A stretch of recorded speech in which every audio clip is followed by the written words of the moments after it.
Students, start करते हैं हमारी आज की class. BSc part first, mechanics.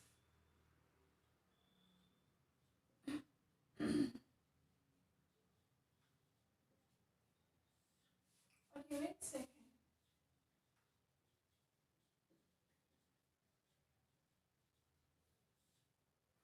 ठीक है, कल हमने किसके बारे में पढ़ा था? कल हमने पढ़ा जड़त्वीय गुणांक।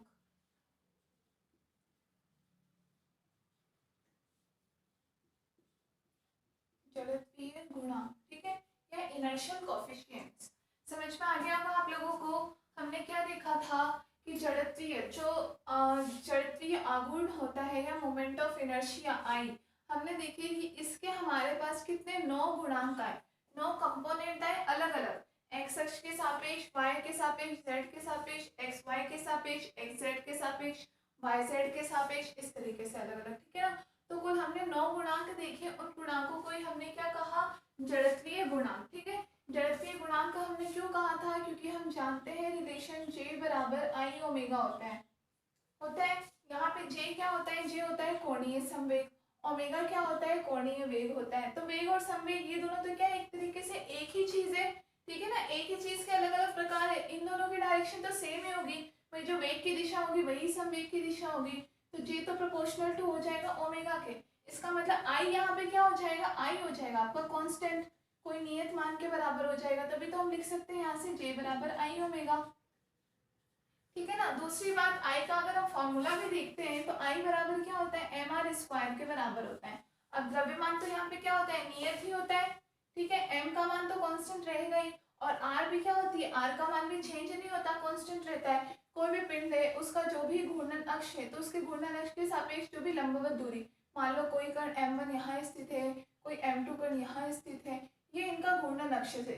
तो इन घूर्णन अक्षों से जो इनकी लंबवत दूरी है, यही तो होता है r का मान। इसके सापेक्ष मान लो r2 है, इसके सापेक्ष r1 का मान है, कोई कण कहीं और स्थित है r3 है, इस प्रकार से। तो घूर्णन अक्ष से इनकी जो लंबवत दूरी का वर्ग mr स्क्वायर। क्लियर है? तो r का मान भी जितना है इतना ही फिक्स रहता है। क्यों? क्योंकि हम बात ही किसकी कर रहे हैं? दृढ़ पिंडों की, रिजिड बॉडी की। हमने इसके डेफिनेशन में क्या कहा था कि दृढ़ पिंड वे पिंड होते हैं कि जिन पर अगर हम कोई बाह्य बल लगाते भी हैं तो कणों के बीच की दूरी अपरिवर्तित रहती है, उसे ही तो दृढ़ पिंड कहा था। ठीक है, तो इसका मतलब अगर आप इस पर बाहर से कोई बल लगा भी दो तो भी ये जो इनकी दूरियां हैं ये कैसी रहेगी? अपरिवर्तित रहेगी। इसका मतलब क्या है? हमारे पास चाहे r1 है चाहे r2 है, जो भी है, सारे जो भी घूर्णन अक्ष के सापेक्ष जितने कण हैं, हर किसी की कुछ न कुछ लंबवत दूरी होगी। कोई चाहे यहाँ स्थित हो तो, यहाँ स्थित हो तो, या और आगे कहीं स्थित हो तो, लंबवत दूरी हर किसी की। ये हमारा घूर्णन अक्ष हमने मान लिया जो ओमेगा वेग से घूर्णन कर रहा है। क्लियर है? आपको ये I equal to mr square का मतलब समझ में आ गया होगा। ठीक है ना? तो m का मान तो होता ही है। ये जो सारे के सारे पिंड है ये किसी घूर्णन अक्ष है, ये हमारा जो ओमेगा वेग से क्या कर रहे हैं? इसके सापेक्ष घूर्णन कर रहे हैं। ठीक है, और प्रत्येक पिंड की हम क्या बोलते हैं? r क्या होता है? घूर्णन अक्ष से लंबवत दूरी। तो घूर्णन अक्ष से लंबवत दूरी ये होती है, हर कोई इसके लंबवत है ना, ये r1 r2 r3 जो भी आप दूरी मान लो, और इसका और द्रव्यमान दोनों का गुणनफल हम किसके बराबर बताते हैं? I के बराबर। इसका मतलब I में क्या होता है? द्रव्यमान तो चेंज हो नहीं रहा है, और R है, R भी चेंज नहीं हो रहा दृढ़ पिंडों के लिए। ठीक है ना? तो इसका मतलब I का कोई मान कैसा होता है? नियत ही होता है, कांस्टेंट मान होता है। इसलिए I को क्या कहा जाता है? कुछ ना कुछ ये कांस्टेंट मान के बराबर होता है। तो इसके जो गुणांक आते हैं वो भी कैसे होते हैं? बिल्कुल नियत होते हैं। ठीक है ना? नियत होते हैं, उनके मान भी कुछ ना कुछ कांस्टेंट होते हैं। इसलिए हम इनको एक प्रकार से क्या बोलते हैं? जड़त्वीय गुणांक। जड़त्व होते हैं, इनर्शियल होते हैं I। ठीक है, इनर्शियल से मतलब जड़त्व, अपनी स्थिति में या जो भी इनका मान है अपने मान में परिवर्तन नहीं करना चाहते, इसलिए इनको क्या कहा जाता है? जड़त्वीय गुणांक। क्लियर है? इतना समझ में आ गया? कल हमने क्या देखा था? हमने मैट्रिक्स रूप में हमने देखा था, हमने सारे के सारे मान निकाले थे और फाइनली हमने एक मैट्रिक्स बनाई थी। ठीक है, समझ में आ गया आपको? I equal to mr square से कि किस प्रकार से ये जड़त्व के बराबर, ये सब चीजें हमने कल भी डिस्कस की थी।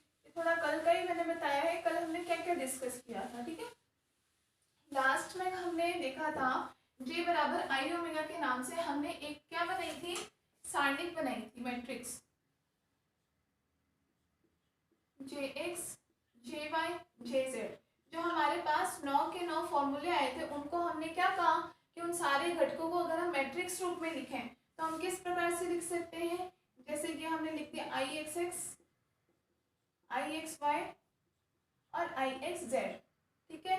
ऐसे ही Iyx Iyy Iyz, similarly Izx Izy और Izz, ये I और हमारे पास इन सब के मल्टीप्लाई में क्या आता है omega x omega y omega z, ठीक है। तो ये omega x omega y omega z, last हमने ये लिखे थे मैट्रिक्स रूप में, और हमने इसमें से प्रत्येक आई X X I X Y I Y Z जो भी है प्रत्येक के मान भी अलग से लिखे थे, ठीक है ना। ये 9 के 9 ही क्या कहलाते हैं हमारे जड़त्वीय गुणांक, और जिनके मान कुछ इस प्रकार है तो हमने आई X X I X Y सबके 9 के 9 मान लिखे थे। क्लियर है, इतना काम हमने किया था, ठीक है ना।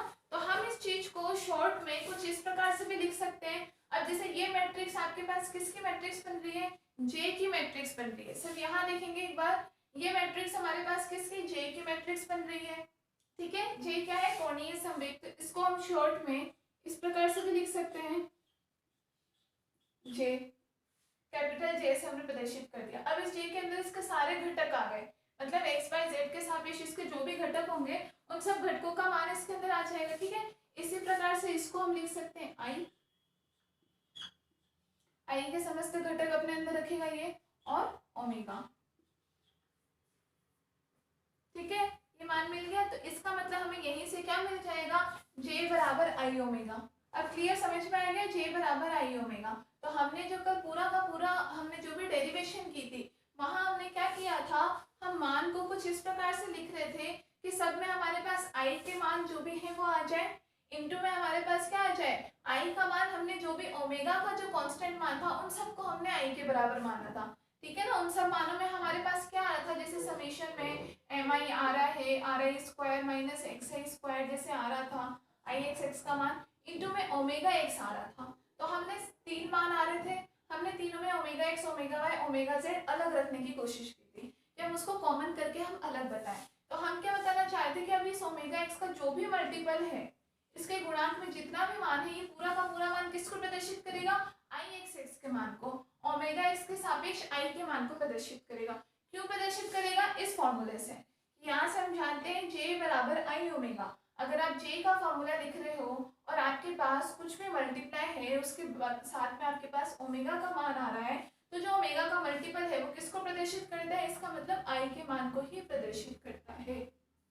क्लियर है, इसका मतलब हमारे पास आई का जो ये मान आया है, ये मैट्रिक्स आई, आई का मतलब हमारे पास क्या है, ये मान है I X X I Y X I Z X I X Y I Y Y I Z Y और I X Z I Y Z और आई जेड, ये तो ये मैट्रिक्स को प्रदर्शित कर रही है, और ये मैट्रिक्स क्या कहलाती है, जड़त्वीय गुणांकों की मैट्रिक्स कहलाती है, ठीक है। इसको आप या तो कोई लास्ट इक्वेशन नंबर हो दे दो, नहीं तो डायरेक्ट यहाँ पे क्या लिख लो, जड़त्वीय गुणांकों की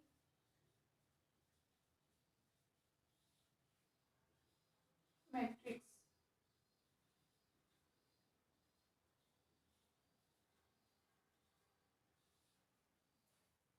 लिख लीजिए, लास्ट आपने इस फॉर्म में लिखा था, इन सबके मान लिखे थे। आप लिख सकते हो कि इसको हम इस प्रकार से लिख सकते हैं, जहाँ पे आई बराबर क्या है, इन सारे मानों को अपने अंदर रखता है ये आई, ठीक है, और इसलिए क्या प्रदर्शित करता है, जड़त्वीय गुणांकों की मैट्रिक्स।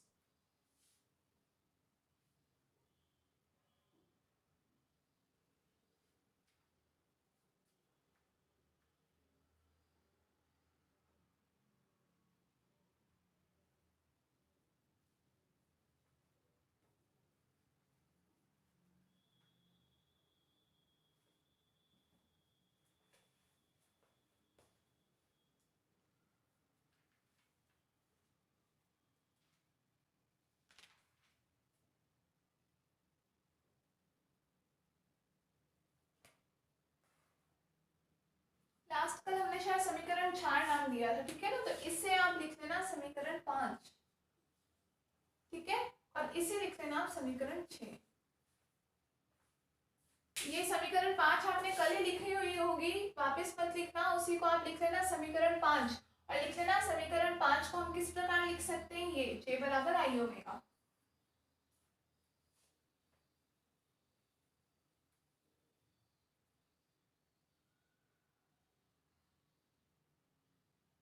ठीक है, लिख लिया। नीचे लिखिए समीकरण 5 में, ये समीकरण 5 में आई को, आई कैपिटल आई को मैट्रिक्स रूप में परिभाषित किया गया है, मैट्रिक्स रूप में परिभाषित किया गया है, फुल स्टॉप। इस प्रकार से व्यक्त की गई राशि, इस प्रकार से व्यक्त की गई राशि, कौन सी राशि इधर देखेंगे, ये आई, मैट्रिक्स फॉर्म में जो लिखा है लिखिए, इस प्रकार से व्यक्त की गई राशि, ये ब्रैकेट में आई, ब्रैकेट क्या सॉरी मैट्रिक्स आई को जड़त्व आघूर्ण टेंसर कहते हैं। क्या कहते हैं इसे, इस प्रकार व्यक्त की गई राशि कौन सी, ये आई लिख लेना, क्या कहा जाता है इसे, जड़त्व आघूर्ण टेंसर। अब टेंसर क्या होता है, आप लोगों ने कभी 11th-12th में पढ़ा होगा। टेंसर भी एक प्रकार की राशियां ही होती है, जिनको हम प्रदिश राशि कहते हैं, न सदिश न अदिश, ये एक अलग ही नाम होता है प्रदिश, ठीक है ना। तो एक प्रकार की राशि है, तो मैं इसके डिटेल में ज्यादा हम नहीं जाएंगे कि टेंसर का मान क्या है, ये तो बस नॉर्मली मैंने बताया प्रदिश राशियां होती है, ये आप लोगों को पता ही होगा बाकी तो, लेकिन हाँ ये है कि इसको हिंदी में भी टेंसर के रूप में ही आप लिखोगे, ठीक है ना। तो क्या कहा जाता है, आई को जड़त्व आघूर्ण टेंसर कहा जाता है, फुल स्टॉप। इस टेंसर के विकर्णीय पद, विकर्णीय पद ये जो डायगोनल एलिमेंट आते हैं आपके, इनको बोला जाता है ना, मैट्रिक्स आप लोगों ने पढ़ी होगी, ये जो इसके विकर्ण के जो पद होते हैं इनको क्या कहा जाता है, विकर्णीय पद या डायगोनल एलिमेंट, विकर्णीय पद,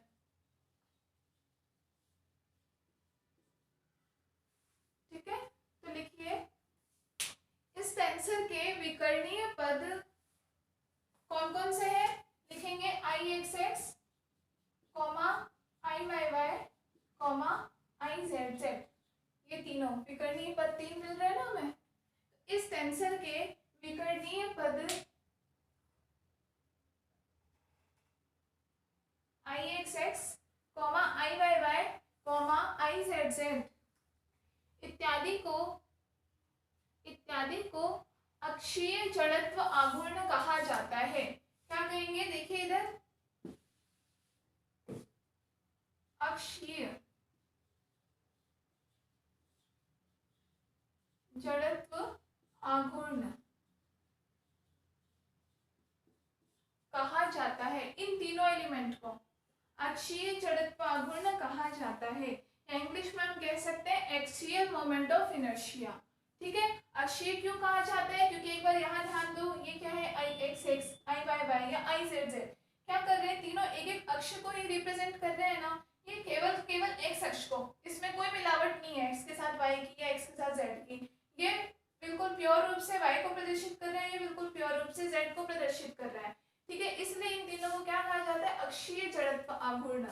बाकी इसके अलावा जो 6 कंपोनेंट है ये सारे क्या है, मिक्सचर है, ये एक्स वाई का मिक्सचर है, जेड का मिक्सचर है, वाई जेड का मिक्सचर है, वैसे ये वाई एक्स का जेड वाई का मिक्सचर, ये तीनों शुद्ध रूप से एक्स वाई और जेड अक्षों को प्रदर्शित कर रहे हैं, ठीक है। तो इत्यादि को अक्षीय जड़त्वाघूर्ण कहा जाता है।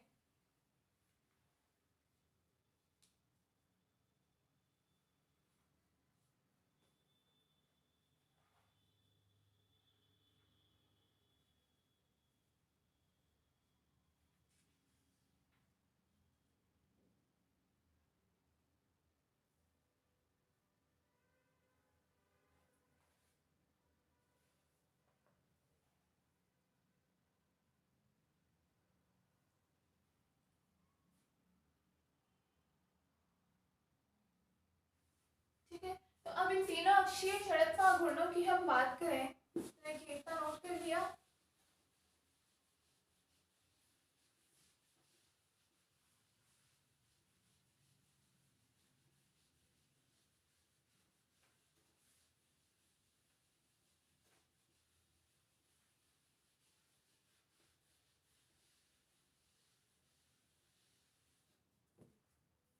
देखो हमने जैसे क्या बात की कल, किसी भी दृढ़ पिंड के लिए हम बात कर रहे हैं, ठीक है ना। तो दृढ़ पिंड के लिए जैसे हमने कल कहा कि ये कोई मान लो हमारा दृढ़ पिंड है, कुछ भी किसी भी शेप में हो सकता है, ठीक है। हमने क्या बताया कि इसमें कई सारे कण होंगे। हम इन कणों की मुख्य अक्ष मुख्य रूप से कौन सी ले रहे हैं, एक्स अक्ष ले रहे हैं या वाई अक्ष ले रहे हैं या फिर जेड अक्ष ले रहे हैं। ये इसका मूल बिंदु O, इस प्रकार से तो हम प्रदर्शित कर रहे हैं ना। तो ये तीनों क्या है, एक प्रकार से इस दृढ़ पिंड के मुख्य अक्ष हैं, एक्स वाई और जेड। क्लियर है, ठीक है। अब यहाँ पे कण कोई यहाँ स्थित हो सकता है, कोई यहाँ स्थित हो सकता है, कैसे भी कण स्थित हो सकते हैं, ठीक है। हमने कोई कण मान लो M इस जगह पे ले लिया। हमने क्या बताया कि इसकी जो स्थिति सदिश होगी मूल बिंदु के सापेक्ष में कितना मान लिया हमने, R1 के बराबर मान लिया। क्लियर है। दृढ़ पिंड के लिए हम क्या कहते हैं कि जैसे मान लो ये कोई भी दो द्रव्यमान है, इन दोनों द्रव्यमान के बीच में जो भी आपका गैप है, जो भी डिस्टेंस है, जो भी दूरी है, वो क्या होगी, y1 लगाने से वो दूरी परिवर्तित नहीं होनी चाहिए या अपरिवर्तित रहनी चाहिए, ठीक है। तभी हम इसको कहते हैं ना कि ये क्या होता है, दृढ़ पिंड है। मान लो ये भी कोई m द्रव्यमान है, ये भी कोई m द्रव्यमान है, तो इनका जो ये डिस्टेंस है बीच का, ये क्या होना चाहिए, अपरिवर्तित रहे,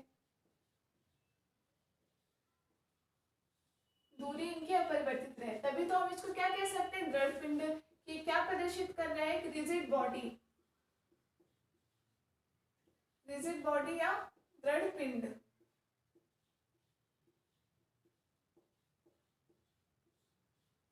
ठीक है।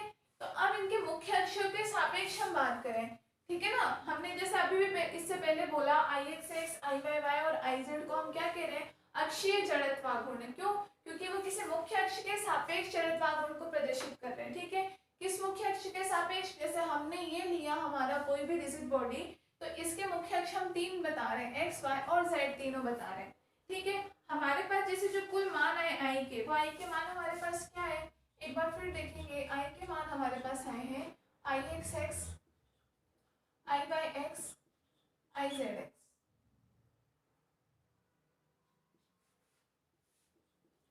IXY, IXZ, IYY, IYZ और IZY, IZZ, ठीक है। तो हमारे पास कुल ये 9 मान आए हैं जिनको हमने जड़त्वीय गुणांक कहा है। क्लियर है। इसमें से हमने ये जो हमारे तीनों विकर्णीय पद आए हैं, इन तीनों को हमने क्या कहा, अक्षीय जड़त्वाघूर्ण कहा।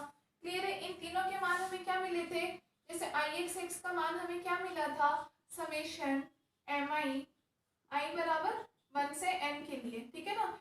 mi इंटू में क्या मिला था हमें, ri square minus xi square. Clear है, ये मान मिला था। ऐसे ही हमें IYX का मान क्या मिला था, सॉरी IYY का मान, IYY बराबर भी सेम हमें मिला था mi ri square minus yi square, ठीक है। i बराबर 1 से n। और IZZ का मान हमें मिला था summation mi ri square minus zi square. तो इन्हीं के आधार पे हमने कहा था ना कि इन तीनों का मान अन्य सब मानों से हमें अलग मिले थे, ठीक है ना। इन तीनों का मान ही क्या हमें कुछ अलग सा प्रतीत हो रहा था, ठीक है। अब यहाँ जैसे अगर हम बात करें आगे, तो ri स्क्वायर, अब ri स्क्वायर बराबर क्या होता है, चूंकि r स्क्वायर बराबर क्या होता है, x square plus y square plus z square होता है, ठीक है ना। x dot x, y dot y और j डॉट j कर दो तो वो तो आपके 0 हो जाएंगे, x square plus y square plus z square, ठीक है। 0 क्या, सॉरी 1 हो जाते हैं, ये आ गया। अब हम किसी आईवे कण के लिए बात करेंगे ri, तो ये हमारे पास xi स्क्वायर yi स्क्वायर और zi स्क्वायर हो जाएगा। क्लियर है। अब हम यहाँ पे मान लो ri स्क्वायर का मान रख देते हैं। इन्हें हमने कोई समीकरण का नाम दिया था क्या, अगर नहीं भी दिया हो तो भी मान लो यहाँ हम IXX लिखते हैं। IXX से हमें क्या मिल जाएगा, समेशन mi आर आई स्क्वायर की जगह हमने पूरा मान रख दिया x i square plus y i square plus z i square, और माइनस में आपके पास एक्स आई स्क्वायर है। मतलब आपके पास एक्स आई से एक्स आई कैंसिल, फाइनल मान आपके पास क्या आ जाएगा, summation M i Y i square plus z i square. तो इसका मतलब ये हमें आई एक्स एक्स का एक और मान मिल गया। पहला मान हमें क्या मिला था, कुछ इस रूप में आर और एक्स के रूप में, आर का हमने जैसे ही मान रखा तो हमें मान वाई और जेड के रूप में मिल गया। क्लियर है, मिला हमें मान। तो हम इस मान को क्या देख रहे हैं, इसका मतलब आई एक्स एक्स किस पर डिपेंड कर रहा है, आपका वाई और जेड अक्ष पर डिपेंड कर रहा है। ठीक है, इसका मतलब समझो, इसका मतलब क्या है कि कोई कण जब एक्स अक्ष पर ही स्थित है, क्लियरली इस अक्ष पर तो कोई कण आपका स्थिति हो गया, ठीक है ना, कोई द्रव्यमान इस अक्ष पर ही स्थित है, तो सिंपल सी बात है, इसके लिए जो आप आई का मान लोगे तो वो एक्स पर तो निर्भर नहीं करेगा, भाई खुद के साथ लंबवत दूरी कैसे लेगा, तो एक्स पर तो निर्भर नहीं करेगा, वो बाकी दोनों पर डिपेंड करेगा, वाई पर और जेड पर डिपेंड करेगा। वही चीज यहाँ से शो हो रही है, वाई पर और जेड पर, ठीक है ना। सिमिलरली अगर हम यहाँ से इसी प्रकार अब बाकियों के मान निकाल के देखो, आई वाई वाई का मान निकालो, यहाँ पे भी आप जैसे ही मान रखोगे आर स्क्वायर का, तो आपके पास क्या हो जाएगा, वाई स्क्वायर से वाई स्क्वायर बच के जाएगा, एक्स और जेड बच जाएगा, तो आपके पास मान क्या आ जाएगा, summation M i x i square plus z i square बच जाएगा ना, आई बराबर 1 से n के लिए। ठीक है, और ऐसे आई जेड जेड का मान निकालो, तो यहाँ 12 स्क्वायर का मान रखो, जेड से जेड कट जाएगा, बच के जाएगा x i square plus y i square, तो summation M i x i square plus y i square, आई बराबर 1 से n के लिए। इन तीनों का आपको मान डाल देना, समीकरण 6, 7 और 8। या आपको किसके आई एक्स एक्स, या तो फिर पहले जहाँ हमने ये तीनों मान लिखे थे उनके साथ में लिख लेना, और या फिर अगर पूरा ये सॉल्व करके लिखना चाहते हो तो अलग से इनको मान लिख लेना। ठीक है, ये समीकरण 6 तो शायद हो गया था ना, 7, 8 और 9 लिख लेना, 7, 8 और 9।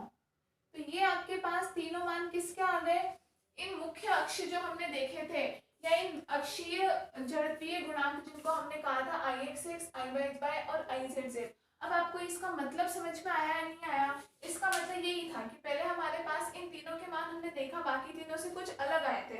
अलग आने का मतलब क्या था, भाई ये तीनों विकर्ण के पद हैं, इनका मान बाकी के 6 गुणांकों से अलग आया था। ठीक है ना, अलग क्यों आया था, इसलिए आया था क्योंकि ये कंप्लीटली किसी एक अक्ष को ही रिप्रेजेंट कर रहे हैं, किसी भी अक्षर के मिक्सचर को नहीं, किसी एक अक्ष को रिप्रेजेंट कर रहे हैं। ठीक है, और एक अक्ष को रिप्रेजेंट करने का मतलब क्या है, तो हमने आर आई स्क्वायर का मतलब डाल के देखा, क्या मान आ गया हमारे पास वाई और जेड के रूप में। मतलब इससे हमें ये चीज क्लियर हुआ कि जब कोई कण एक्स पर ही स्थित होगा, प्योर रूप से एक्स और वाई के बीच में नहीं, या वाई और जेड के कहीं बीच में नहीं, अगर वो अक्ष जैसे ये हमने लिया, ये तो कहाँ एक्स और वाई के बीच में स्थित है, आई एक्स वाई या आई वाई एक्स का मान यहाँ से हमें निक लेगा। ठीक है ना, अभी हम मान रहे हैं कि कोई अक्ष हमारा प्योर रूप से इस एक्स अक्ष पर ही स्थित हो, तो खुद के साथ तो वो लंबवत दूरी लेगा नहीं, इसका मतलब वो एक्स पर डिपेंड नहीं करेगा, किस पर डिपेंड करेगा, वाई पर और जेड पर डिपेंड करेगा। तो हम यहाँ फॉर्मूले से देख रहे हैं आई एक्स एक्स का मान हमें वाई और जेड पर ही डिपेंडेंट मिल रहा है।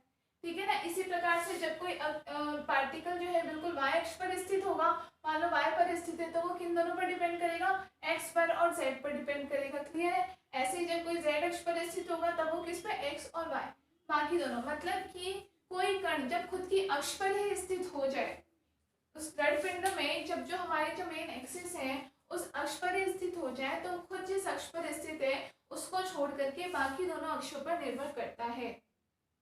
क्लियर है, ये आप लिख लीजिए पहले इतना।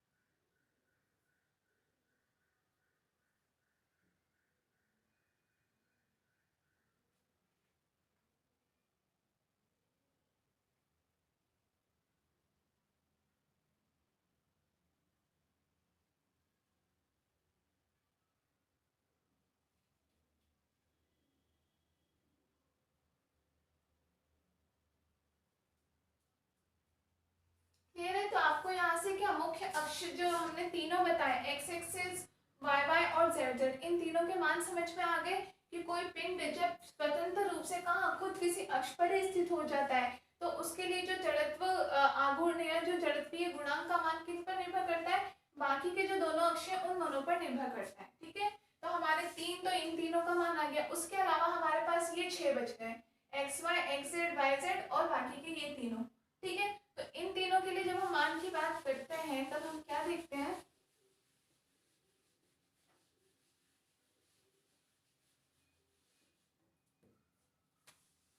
तथा अन्य गुणांक, तीनों की जो विकर्णीय पद थे उनकी बात तो ये आ गई आपके पास। इसके अलावा अन्य जो 6 बच गए तथा अन्य 6 गुणांक, उनका मान क्या होता है, तो आपका आई एक्स वाई बराबर होगा आई वाई एक्स के।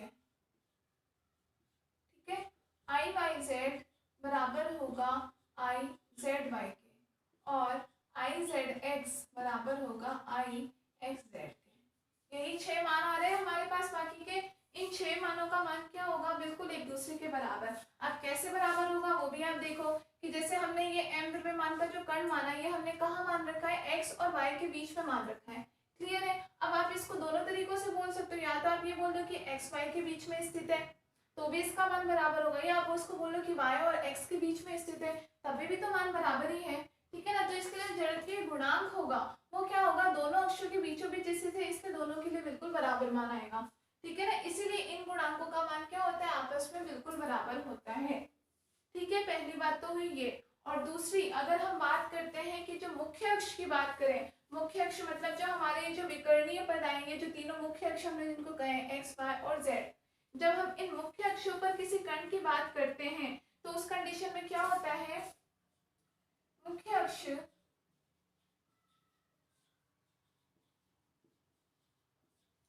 एक्स वाई व जेड के लिए, एक्स वाई व जेड के लिए से हमारा मतलब क्या है, ये हमने कंडीशन अभी मैंने बताया एक्स वाई वाई एक्स, इनका मतलब क्या हुआ कि जब कोई कण इन दोनों के बीच में स्थित हो। क्लियर है ना, या इन दोनों के बीच में स्थित हो या इन दोनों, तो आप दोनों में से या तो बोलो y और x के बीच में स्थित है या x और y के बीच में स्थित है, बात एक तरीके से बराबर होती है। ठीक है, तो इन छयों के लिए तो मान ये हो जाता है। और बाकी मुख्य अक्ष हमने कौन सी बात की है, एक्स वाई और जेड, मतलब जब कण कहाँ स्थित हो, एक्स वाई और जेड पर स्थित हो, तो आपके पास मान ये वाले आ जाएंगे आई X X I Y Y और आई जेड जेड। ठीक है, और इस कंडीशन में जो ये 6 होते हैं, इन 6 का मान आपके पास क्या आ जाता है, बराबर आई वाई एक्स बराबर 0। इन सब का मान आपके पास हो जाएगा 0।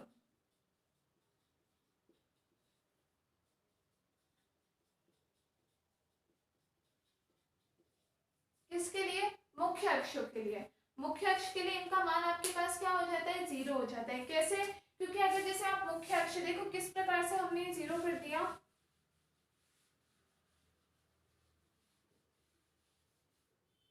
मुख्य अक्ष के लिए जैसे हमने मान क्या कर दिया, 0। क्यों, क्योंकि जैसे अगर हम बात करेंगे मुख्य अक्ष x बिंदु पर ही स्थित है अगर कोई द्रव्यमान, तो हमने क्या कहा, उसके खुद के x पर निर्भरता खत्म हो जाएगी, y और z पर निर्भरता रहेगी। क्लियर है, लेकिन उसके लिए जो आपका x y पर डिपेंडेंसी या y x पर डिपेंडेंसी, ये भी तो 0 होगा क्योंकि खुद x अक्ष पर स्थित है, तो ये मान आपके लिए 0 हो जाएगा। ठीक है ना, इसी प्रकार से अगर हम बाकी y अक्ष पे बात करेंगे तो y अक्ष के लिए, तो इसका मतलब एक तरह से x अक्ष पर क्या होता है, y और z इन दोनों का मान हो जाएगा 0। ऐसे ही y अक्ष पर क्या हो जाएगा आपके पास, x और z इन दोनों का मान हो जाएगा 0। ठीक है ना, मतलब ये होता है कि जब हम किसी, पहले हमने इन तीनों की स्वतंत्र रूप से बात कर ली, कोई प्योरली रूप से x अक्ष पर स्थित हो, y पर स्थित है तो z पर स्थित हो। क्लियर है, इतना समझ में आ गया।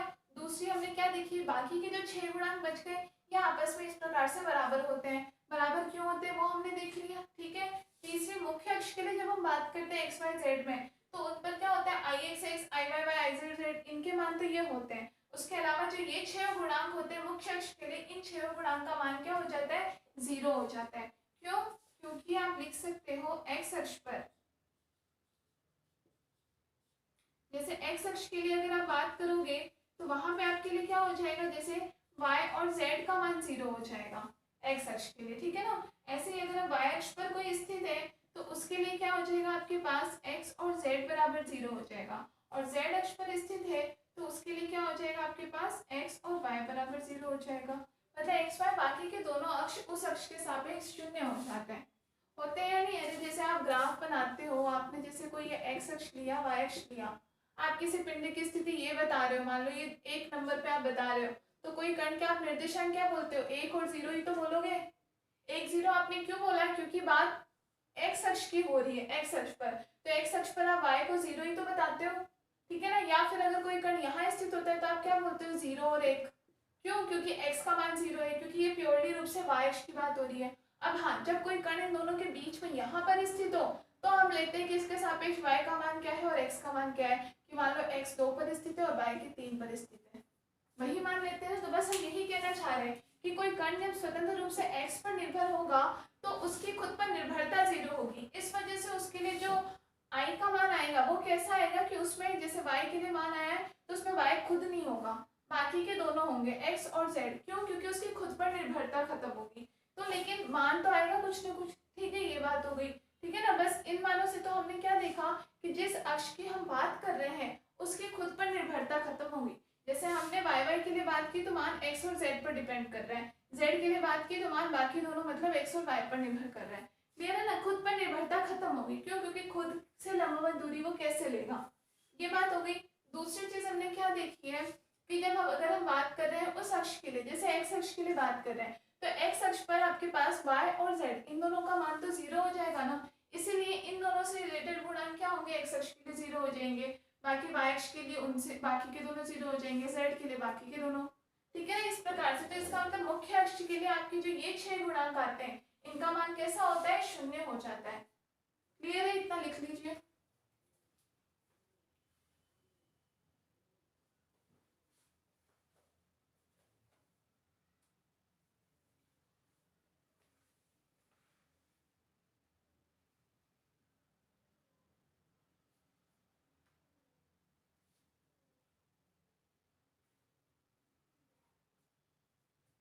समझ में आ गया ना?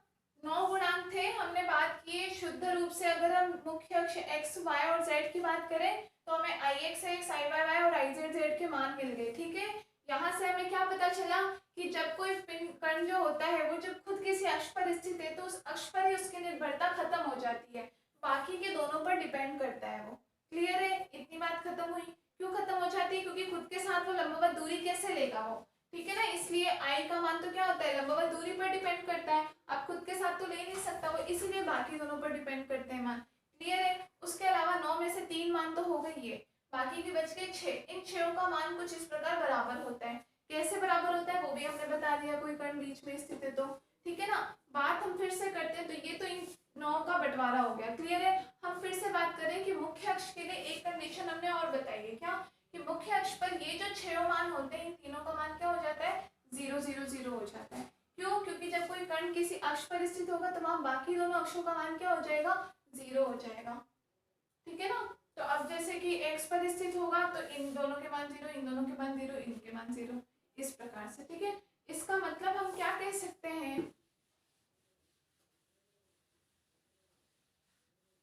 हम यहाँ से ये कह सकते हैं कि अर्थात कुल हमारे पास जड़त्वीय गुणांक कितने हैं? 9।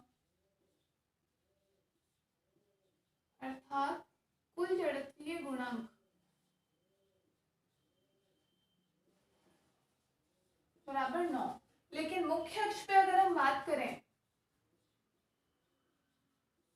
परंतु मुख्य अक्ष पर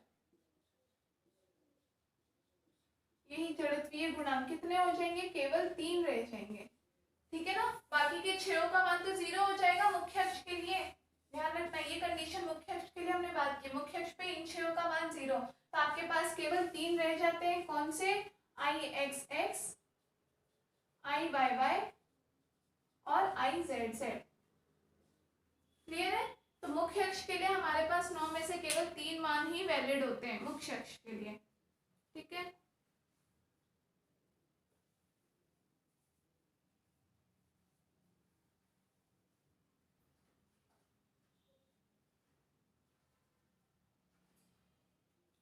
लिख लिया?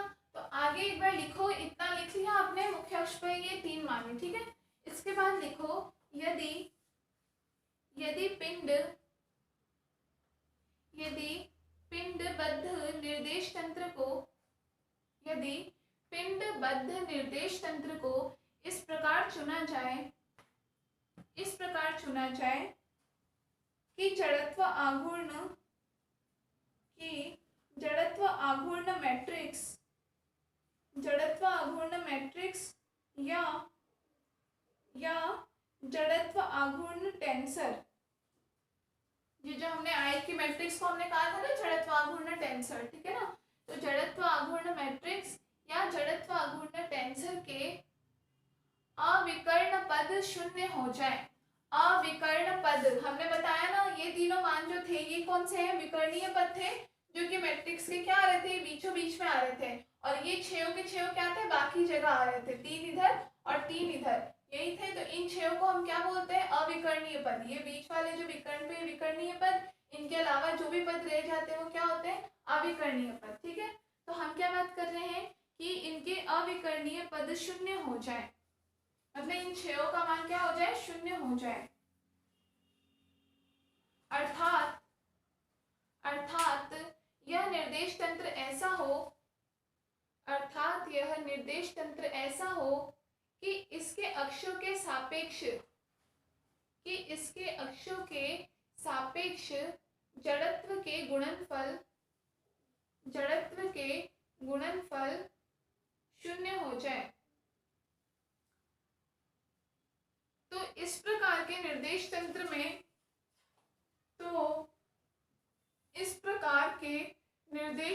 में जड़त्व आघूर्ण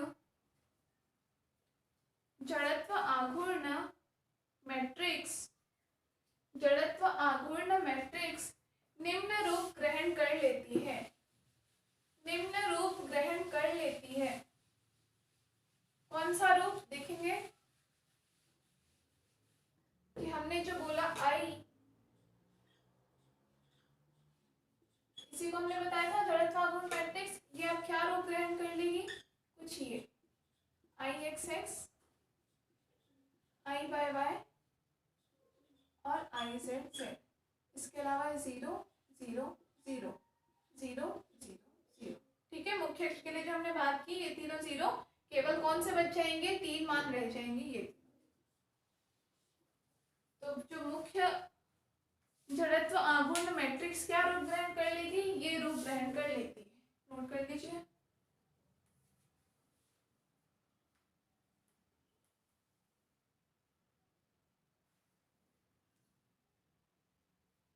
आगे लिखेंगे, इस प्रकार के निर्देश तंत्र में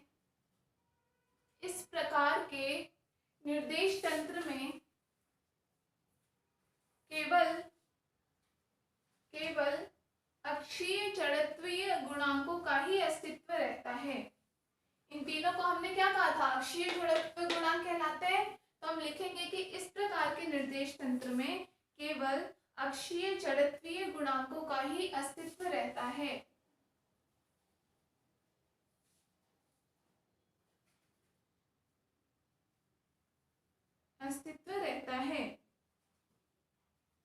ऐसे निर्देश तंत्र के, फुल स्टॉप लगा के लिखना, ऐसे निर्देश तंत्र के अक्षों को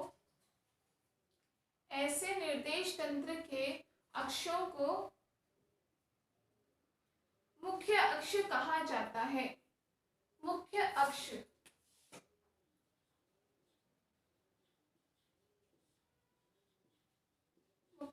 कहा जाता है, ब्रैकेट में लिख लेना, प्रिंसिपल एक्सिस।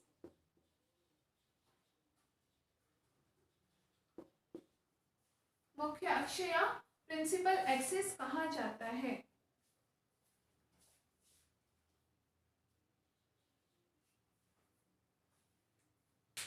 प्रिंसिपल एक्सिस कहा जाता है, क्लियर है। तो मतलब ये जो 3 हमारे पास बच जाते हैं मुख्य अक्ष के लिए, इन तीनों अक्ष को क्या कहा जाता है, प्रिंसिपल एक्सिस या मुख्य अक्ष कहा जाता है, ठीक है। तथा देखो, तथा इस प्रकार चयनित अक्षों के सापेक्ष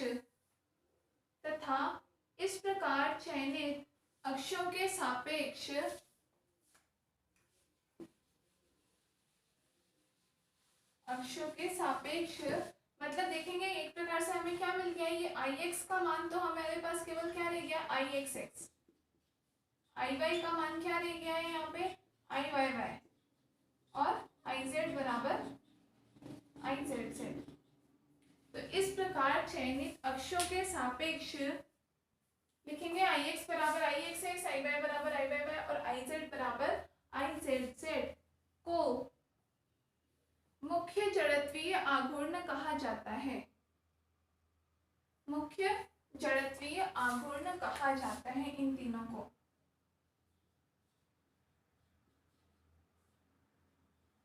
मुख्य जड़त्वीय आघूर्ण, ठीक है। तो जड़त्वीय आघूर्ण हमने क्या पढ़ा था, आई, और उसमें भी जो प्रिंसिपल मोमेंट ऑफ इनर्शिया होते हैं वो तीनों ये होते हैं, मुख्य जड़त्वीय आघूर्ण, प्रिंसिपल मोमेंट ऑफ इनर्शिया हम इन्हें कहते हैं, ठीक है। तो कोई आपसे पूछेगा जड़त्व आघूर्ण क्या होता है, बोलोगे आई होता है, और कोई पूछेगा कि आई के भी इंपॉर्टेंट कौन से होते हैं, मुख्य जड़त्वीय आघूर्ण कौन से होते हैं, तो ये तीनों होते हैं, ठीक है, मुख्य जड़त्वीय आघूर्ण कहते हैं।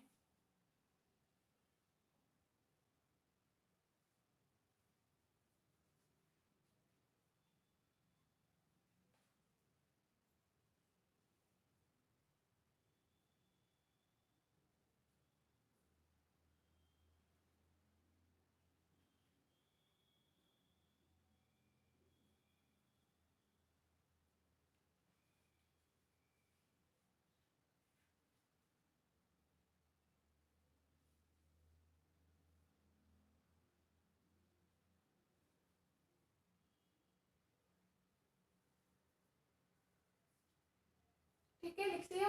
तो यहाँ से अगर हम, ये हमारे पास क्या आ गई, मुख्य अक्ष के सापेक्ष मैट्रिक्स आ गई, क्लियर है, जहां से हमें मुख्य जड़त्वीय आघूर्णों का मान मिल गया, प्रिंसिपल मोमेंट ऑफ इनर्शिया।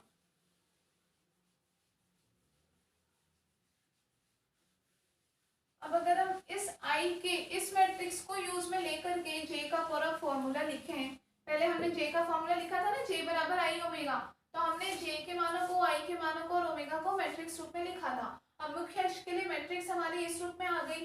अब यहाँ अगर हम जे का मान लिखें, जे एक्स, जे वाई और जे जेड,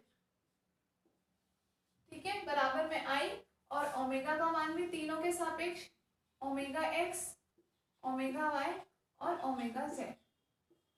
अगर हमारे पास ये मान आए मुख्य अक्ष के लिए, जो हमारे पास जे का मान आएगा, ऊपर लिख लेना, ये क्या आ रहा है हमारे पास, मुख्य अक्ष के लिए कोणीय संवेग।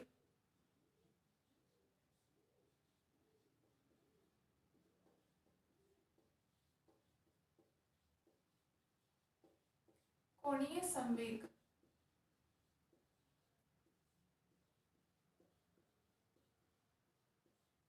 क्या मान हो जाएगा तीनों के सापेक्ष अलग अलग। तो देखो यहाँ से जे एक्स बराबर आपके पास क्या आ जाएगा, सिंपल सा मल्टीप्लाई करने आता है आपको, I X X into omega X, बाकी ये भी जीरो ये भी जीरो, तो आपके पास मान क्या आ जाएगा, आई एक्स एक्स ओमेगा एक्स, ठीक है।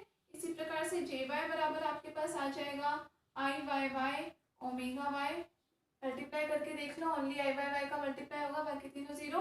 और ऐसे ही जे जेड बराबर क्या आ जाएगा, आई Z Z omega Z, clear है। ये हमारे पास तीनों मुख्य अक्षों के सापेक्ष कोणीय संवेग भी तो होंगे, तो जे एक्स जे वाई और जे जेड के मान। इससे पहले जैसे हमने आई एक्स आई वाई और आई जेड के मान लिखे थे, आई X X I Y Y और आई जेड जेड, और ये हमारे पास जे एक्स जे वाई और जे जेड तीनों के मान हो जाएंगे, ठीक है, ठीक है ना। क्यों, क्योंकि यहाँ पे आप लिख सकते हो, चूंकि एक्स अक्ष के लिए अगर हम यहाँ बात कर रहे हैं, एक्स अक्ष के लिए,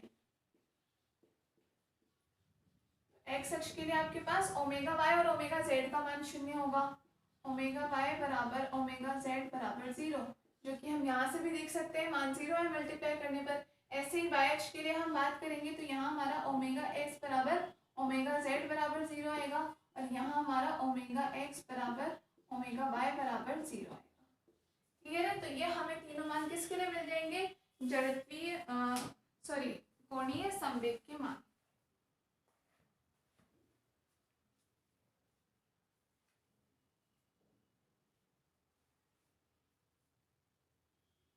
तो ये आपका जड़त्वीय गुणांकों का टॉपिक हुआ कंप्लीट, समझ में आ गया। जड़त्वीय गुणांक 9 होते हैं, उनमें से विकर्णीय कौन से होते हैं, उनमें क्या डिफरेंस है, बाकी छहों से वो किस प्रकार अलग है, इन तीनों के मान क्या क्या हुए, उन मानों से हमें क्या निष्कर्ष निकला, बाकी के 6 मान वो जीरो किस कंडीशन में हुए, प्रिंसिपल एक्सिस किसे कहा जाता है, और उस मुख्य अक्ष के सापेक्ष कोणीय संवेग का मान क्या होता है, ये सारी चीजें हमने इसमें पढ़ी।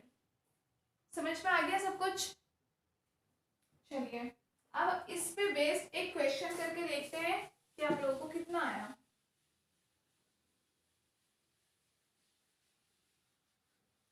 छोटा सा बिल्कुल सीधा सा क्वेश्चन है, लेकिन वो कर लो तो आपको ये समझ में आ जाएगा कि इन टॉपिक से रिलेटेड क्वेश्चन किस तरीके से आते हैं, ठीक है ना। और वो क्वेश्चन आपका आया हुआ है, वो क्वेश्चन आपके अभी आरयू में 2018 का ही क्वेश्चन ही है, तो अभी लेटेस्ट ही आया हुआ है, आरयू 2018 2018 में आपसे ये न्यूमेरिकल पूछा गया है। तो अब आप लोग करके देखो कर पाते हो या नहीं। लिखो किसी निकाय में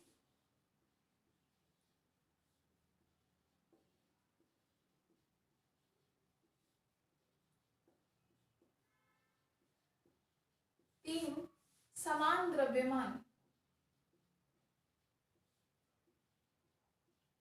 तीन समान द्रव्यमान क्रमशः द्रव्यमान m क्रमशः इनकी स्थितियां क्या क्या बताई है। एक तो है आपका A00, दूसरी की स्थिति आपकी बताई गई है 0A2A, तथा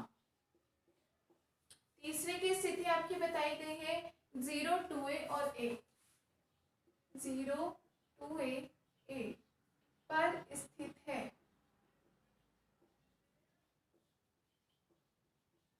तीनों कणों की आपको स्थिति बताई गई है, तीनों द्रव्यमान की, ठीक है। तो आपको ज्ञात क्या करना है, इस निकाय के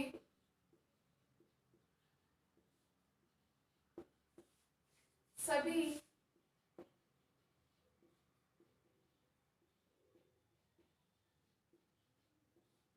जड़त्वीय गुणांकों को ज्ञात कीजिए, जड़त्वीय गुणांकों का मान ज्ञात कीजिए।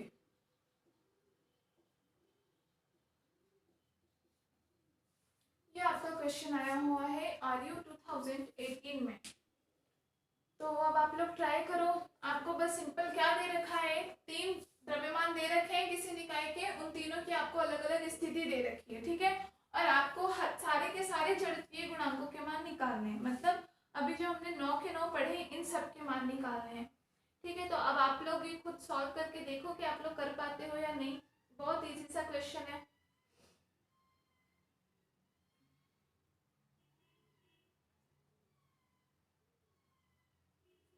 ठीक है, तो देखो सबसे पहले तो हम इसकी शुरुआत क्या करते हैं कि हम इन तीनों की पोजीशन देखते हैं, तीनों जो द्रव्यमान की हमें स्थिति दे रखी है वो देखते हैं कि क्या स्थिति है। तो सबसे पहले यहाँ देखेंगे, जैसे हमें तीन देने का मतलब क्या हुआ, तीन निर्देशांक मतलब एक्स वाई जेड के सापेक्ष हमें तीनों के मान दे रखे हैं, ठीक है ना। तो ये जैसे हमने ले लिया एक्स अक्ष, वाई अक्ष और जेड अक्ष, तीन द्रव्यमान तीनों के सापेक्ष हमें मान दे रखा है, ठीक है।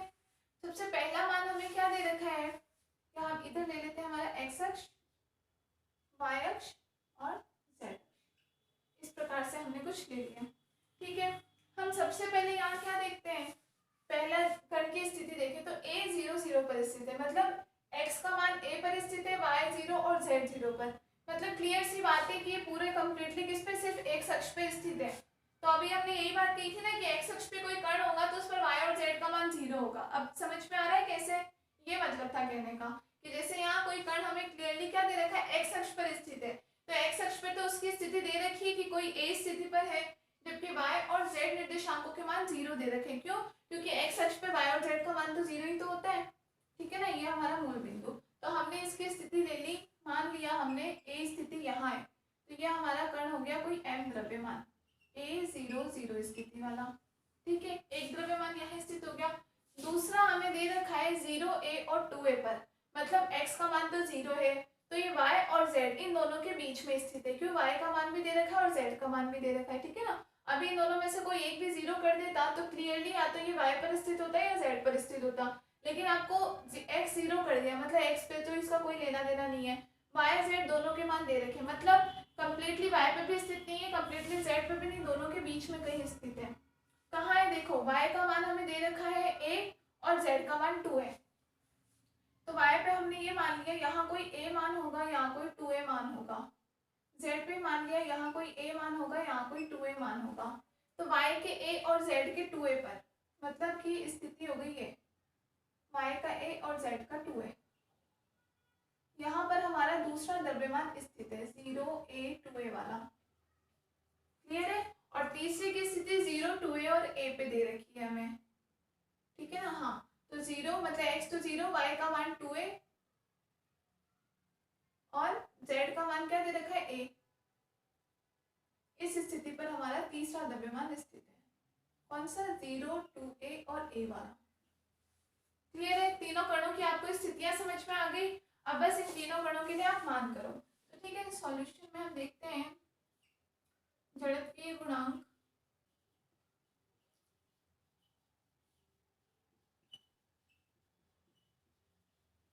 सबसे पहले हम बात किससे स्टार्ट करें, Ix से बराबर फॉर्मूला हमने क्या देखा, summation mi ri square minus xi square, clear है। अब यहाँ ri से तो हमारी पार नहीं पड़ने वाली, इसका दूसरा फॉर्मूला हम यूज में लेते हैं, जहाँ हमने क्या कहा इसको, summation mi yi square plus zi square, इसका दूसरा फॉर्मूला यही तो होता है, मतलब एक तरह से दूसरा क्या, हमने ri का मान रख दिया तो मान क्या हो जाएगा yi square plus zi square, ठीक है। अब बस आपके पास फॉर्मूला क्या है, समेशन के रूप में, यहाँ पे i बराबर कहाँ से, 1 से लेके 3 तक, तीन द्रव्यमान आपको दे रखे हैं ना, तीनों m द्रव्यमान के, तीनों के लिए mi, i का मान 1 2 3, तो इस समेशन को खोल दो, तीनों के लिए आप इनका प्लस कर लो, समेशन खोल दो, मतलब आप ये देखो, आप इसको पहले m1 लो, m1 के लिए आप इनका मान निकालो y1 square plus z1 square का, प्लस m2 लो, इसके सापेक्ष आप निकालो y2 square plus z2 square का, प्लस m3 लो और इसके सापेक्ष मान निकालो y3 square plus z3 square का, क्लियर है। हमने i का मान 1 से 3 तक खोल दिया सबके लिए, ये बस एक बार ही मैं इतना डिटेल में बता रही हूँ, बाकी तो हम लोग डायरेक्ट कर ही लेंगे, आप लोगों को पता है, ठीक है ना। तो अब यहाँ पे देखिए एक एक के लिए मान, m1 का मान भी m ही दे रखा है, द्रव्यमान तो तीनों समान दे रखे हैं। अब पहले कण के लिए y और z दोनों के मान 0 0 दे रखे हैं पहले कण के लिए, तो आपके पास ये 0 प्लस 0 प्लस m2 भी m दे रखा है, y2 और z2 दूसरे कण के लिए मान दे रखे हैं, y2 का स्क्वायर मतलब a स्क्वायर प्लस z2 का स्क्वायर, तो z2 का स्क्वायर 2a का स्क्वायर मतलब 4a स्क्वायर, यहाँ से कुछ मान मिला, प्लस m3 का मान भी m दे रखा है, मान कितना आ जाएगा y3 प्लस z3 का स्क्वायर, y3 मतलब 4a square plus a square, clear है। तो ये तो टोटल मान हो जाएगा 0, बच क्या जाएगा हमारे पास 5a स्क्वायर इंटू में m प्लस 5, वहां से भी सेम मान मिल रहा है 5a स्क्वायर इंटू में m, बराबर कुल मान कितना मिल जाएगा 10ma स्क्वायर, किसका मान मिल रहा है हमें, आपकी Ix का मान आया है हमारे पास पहला, नोट कर लीजिए। अब बाकी के सारे इस तरीके से ही निकालने हैं, आप लोग खुद निकाल लोगे या फिर मैं कर रहा हूँ, मान निकालने सारे के सारे ही हैं।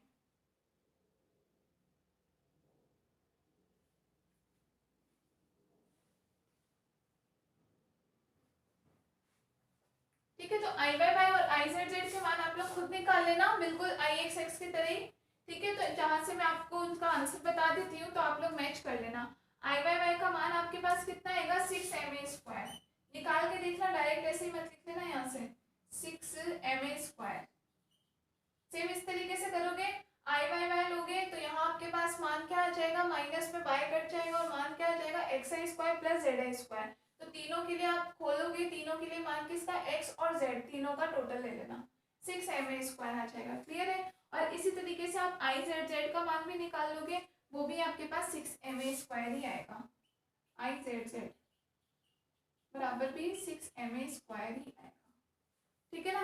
तो ये तीन मान तो हो गए आपके पास कंप्लीट। अब हमारे पास I X Y, I Y X, I Y Z, I Z Y, ये तीनों मान बच गए। ठीक है, तो एक बार इतना नोट कर लो, फिर आगे करते हैं।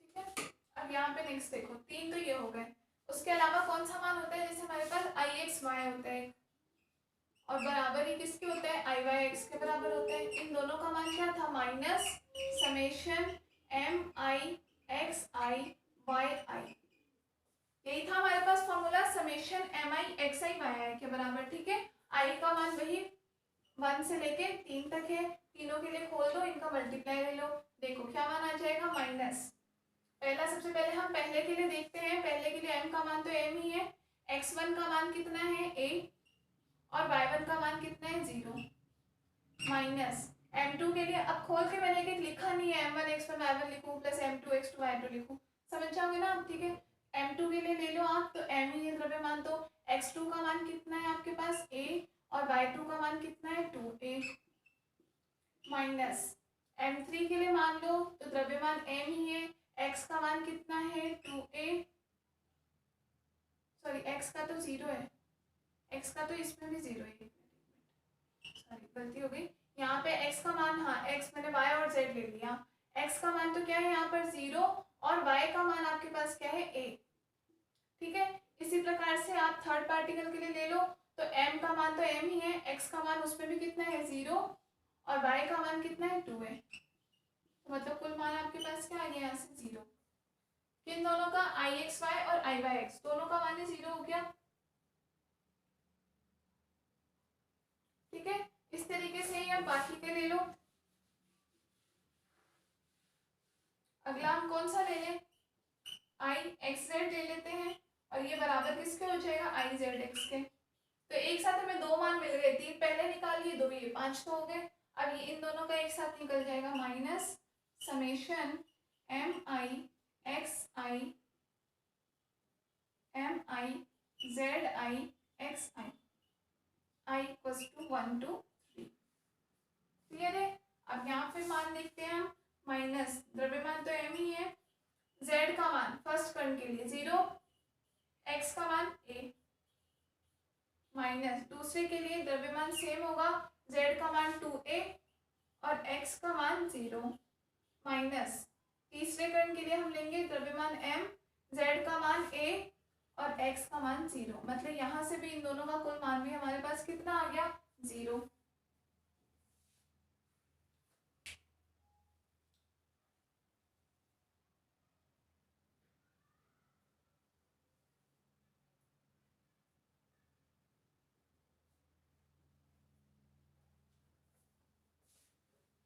लिख लिया, अब दो और बच गए हमारे, लास्ट कौन से बच गए, आई वाई जेड और आई जेड वाई, ये बच गया ना, हमने x और y का पहले निकाल लिया, फिर हमने x और z का निकाल लिया। ठीक है, तो इन दोनों का मान भी क्या हो जाएगा, minus summation M I Z I Y आई।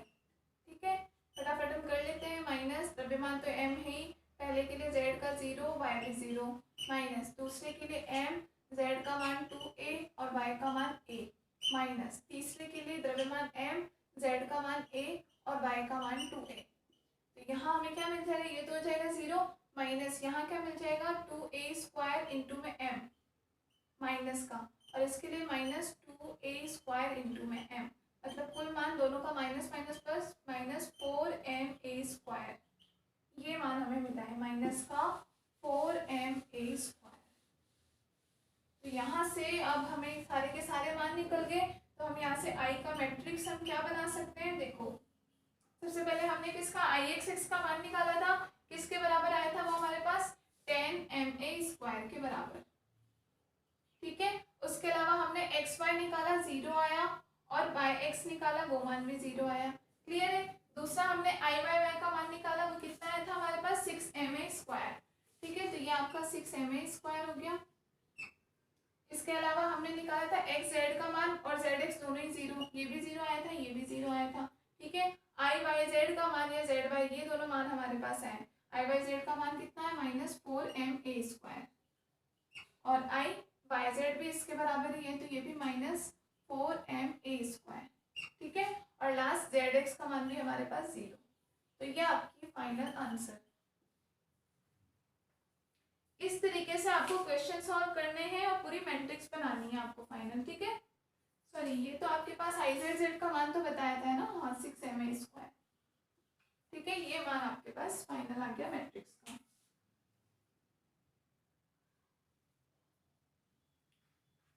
तो आपके क्वेश्चन आएंगे कुछ इस तरीके के, ठीक है।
ठीक है, लिख लिया।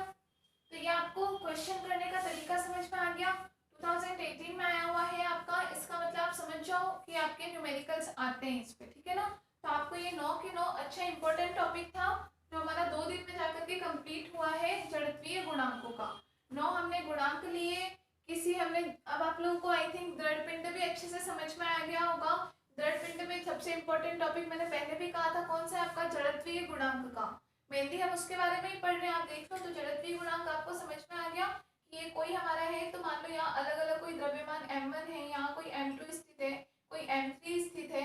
तो ये इनकी घूर्णन अक्ष से जो लंबवत दूरी होती है, ये दूरी उनकी क्या होती है, जो हम ये, और मान लो कोई ओमेगा कोणीय त्वरण के साथ में ये घूर्णन अक्ष के सापेक्ष गति कर रहा है ये पूरा पिंड, ठीक है ना। तो इसके लिए हम आई बराबर क्या बताएंगे, mr²। आर क्या होगी, इसकी कोई जो भी जिस पिंड की हम बात कर रहे हैं उसके घूर्णन अक्ष से लंबवत दूरी के सापेक्ष।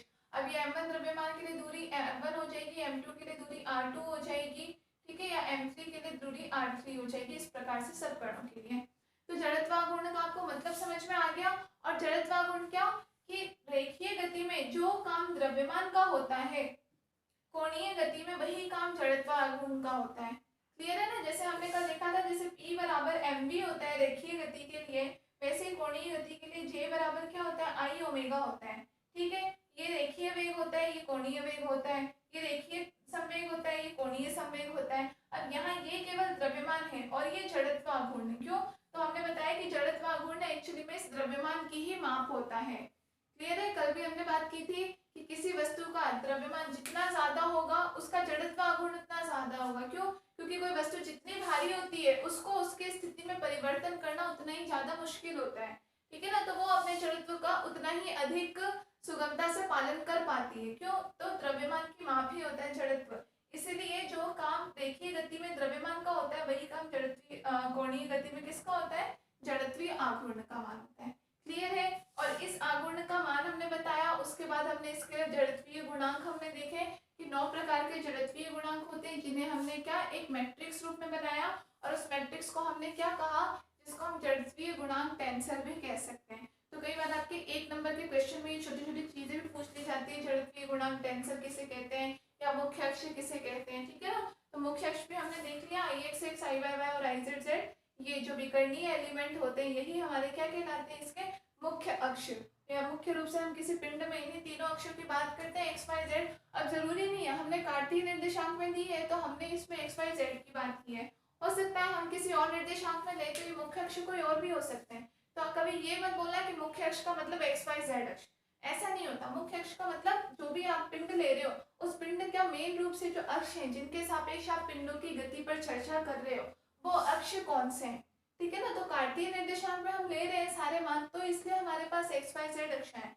कोई अन्य निर्देशांकों में आप लो, जैसे कि गोलीय निर्देशांक भी होते हैं, बेलनाकार निर्देशांक भी होते हैं, तो हो सकता है कि इन निर्देशांकों का मान चेंज हो जाए। लेकिन कौन से तत्व, ये जो विकर्णीय तत्व होते हैं यही क्या होते हैं, हमारे मुख्य अक्ष बाद में कहलाते हैं, ठीक है। और किस स्थिति में, जब ये सारे जो अविकर्णीय पद है इन सबका मान कैसा हो जाता है, शून्य हो जाता है। तो इतनी चीज आपको समझ में आ गई।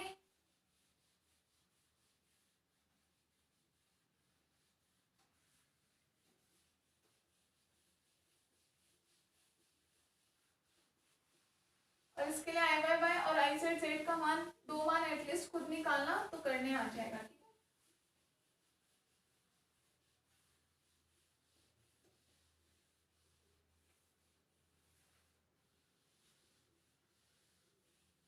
चलिए अब हम कुछ और आगे चीजें पढ़ते हैं, क्योंकि अब हम धीरे धीरे किसकी तरफ जा रहे हैं कि हम इन जड़त्वीय जो जड़त्व आघूर्ण है, मोमेंट ऑफ इनर्शिया, इसका मान हम पढ़ेंगे अलग अलग आकार की वस्तुओं के लिए या अलग अलग आकृतियों के लिए, ठीक है ना।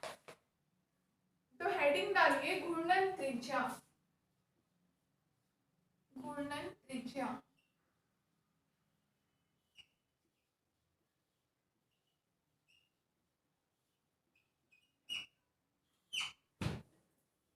घूर्णन त्रिज्या या रेडियस ऑफ रोटेशन, घूर्णन की जो त्रिज्या होती है,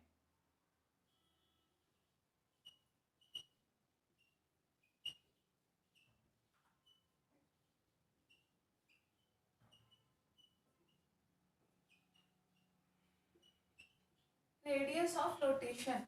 रेडियस ऑफ रोटेशन से मतलब क्या होता है कि अगर हम कोई पिंड ले रहे हैं, मान लो ये हमारा कोई द्रव पिंड लिया, अब इसका सारा का सारा द्रव्यमान हम मान ले कि किसी एक बिंदु पर ही केंद्रित हो गया, कोई भी m बिंदु हमने मान लिया कि इस बिंदु पर इसका सारा द्रव्यमान केंद्रित है, ठीक है। अब इस बिंदु की हमने जो भी हमारे घूर्णन अक्ष है उससे कुछ भी दूरी हो सकती है, मान लो। अब वो जो भी दूरी किसी पर्टिकुलर दूरी पर हमने ले लिया, मान लो r दूरी पर ही हमने ले लिया, ठीक है ना।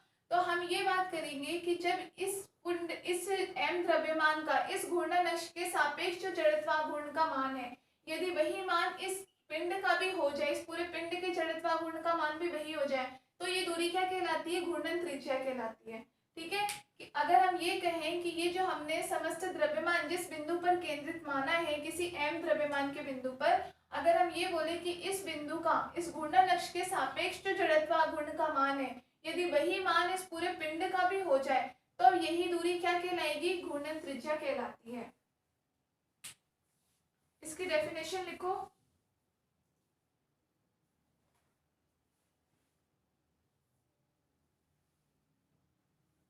लिखो, किसी घूर्णन अक्ष के पारित किसी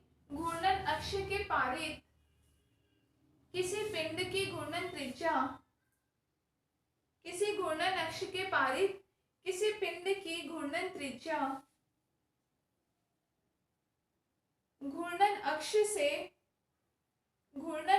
से वह लंबवत दूरी है, घूर्णन अक्ष से वह लंबवत दूरी है जिसके वर्ग को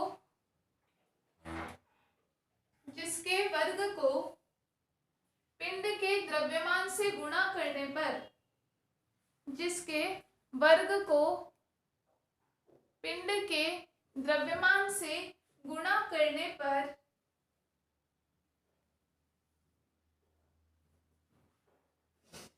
पिंड का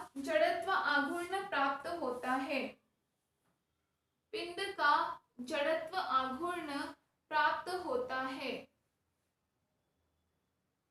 पिंड का जड़त्व आघूर्ण प्राप्त होता है मतलब किसी को, एक बार वापस रिपीट कर दो, किसी घूर्णन अक्ष के पारित किसी पिंड की घूर्णन त्रिज्या घूर्णन अक्ष से वह लंबवत दूरी है जिसके वर्ग को द्रव्य पिंड के द्रव्यमान से गुणा करने पर पिंड का जड़त्व आघूर्ण प्राप्त होता है।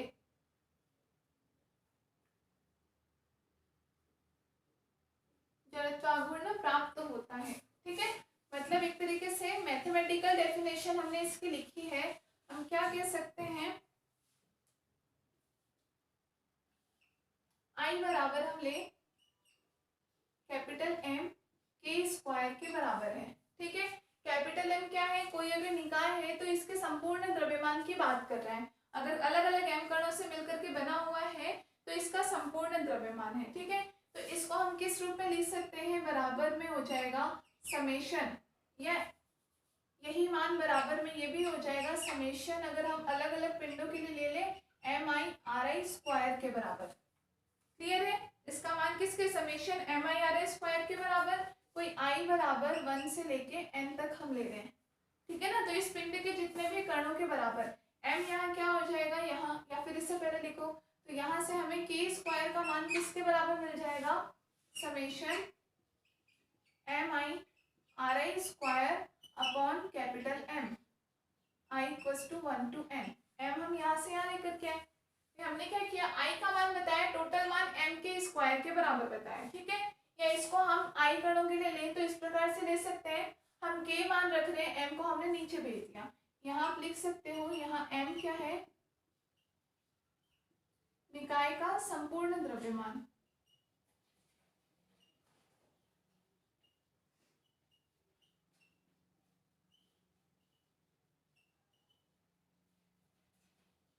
निकाय का संपूर्ण द्रव्यमान। क्लियर है, तो यहाँ से हम k का मान क्या निकाल सकते हैं, के स्क्वायर बराबर, अगर हम लिखे इनको हम अलग अलग आई कणों के लिए, मान लो कोई कई सारे कण स्थित है किसी निकाय में, कुल द्रव्यमान निकाय का कितना है, कैपिटल एम है, अंदर प्रत्येक कण कितना होगा, मान लो कोई m1 द्रव्यमान है, कोई m2 द्रव्यमान है, कोई m3 द्रव्यमान है, हम किसी आईवे कण की बात कर रहे हैं जिसका द्रव्यमान कितना है, mi है, यही कंडीशन हमने बता रखी है, ठीक है। तो इनको हम किस प्रकार लिख सकते हैं, m1 r1 square plus m2 r2 square plus m3 r3 square plus dot dot dot mn rn square, कोई n कणों के लिए, ठीक है। और अपॉन में क्या हो जाएगा, एक तरह से इनका एवरेज हो गया, कुल द्रव्यमान m का मान, ठीक है।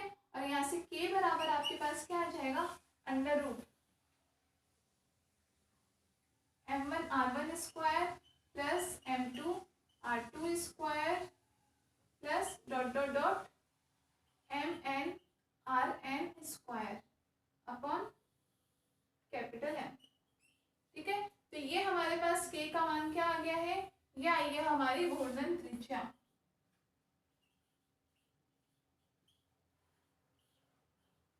घूर्णन त्रिज्या, ठीक है। तो नॉर्मल कोई त्रिज्या होती है उसको हम किससे, r से प्रदर्शित करते हैं, घूर्णन त्रिज्या को हम k से प्रदर्शित करते हैं, ठीक है। तो ये k बराबर आपका क्या आ गया, घूर्णन त्रिज्या।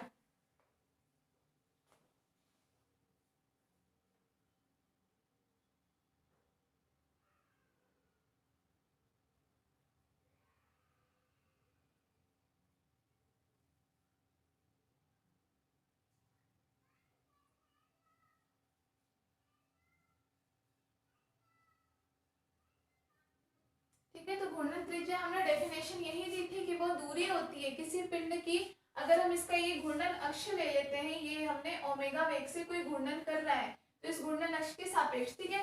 तो इन पिंडों की इस घूर्णन अक्ष से जो लंबवत दूरी होगी, अगर उस दूरी के वर्ग को द्रव्यमान से गुणा करने पर हमें क्या मिल जाए, उस कण का, उस निकाय का जड़त्व आघूर्ण मिल जाए, तो वो दूरी ही क्या कहलाती है, हमारी घूर्णन त्रिज्या कहलाती है। तो ये के स्क्वायर को हमने मान लिया, कोई भी जो हम आईवे कण की बात कर रहे हैं इसकी दूरी कितनी, यहाँ से लंबवत k के बराबर है, ठीक है। तो हमने क्या लिया, m के स्क्वायर बराबर यहाँ से k का मान हमारे क्या कहलाता है, घूर्णन त्रिज्या कहलाता है।